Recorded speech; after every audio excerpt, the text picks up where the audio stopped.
Hello అండి, creative క్లూస్కి స్వాగతం. ఈరోజు మా ఇంట్లో మామిడికాయ పచ్చడి చేసుకుంటున్నామండి. చూసేయండి. మరి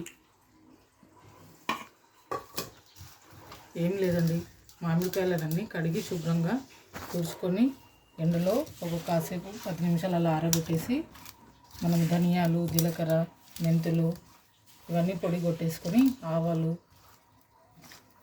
దూరగా వేయించైనా పొడి చేసుకోవచ్చు, లేదా ఎండలో పెట్టైనా పొడి చేసుకొని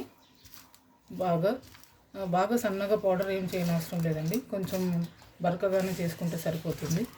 అలా పొడి చేసుకొని ఈ మామిడికాయ ముక్కలలో కల్లుప్పు కానీ దొడ్డుప్పు కానీ మన తెలంగాణ స్టైల్లో ఇవన్నీ వేసి కలిపేసి ఇలా మంచిగా కలుపుకుంటే పచ్చడి ఊరి మంచిగా భలే టేస్ట్గా ఉంటుందండి. ఇది ఒక 4 కాయలతోనే పెట్టినా కదండి.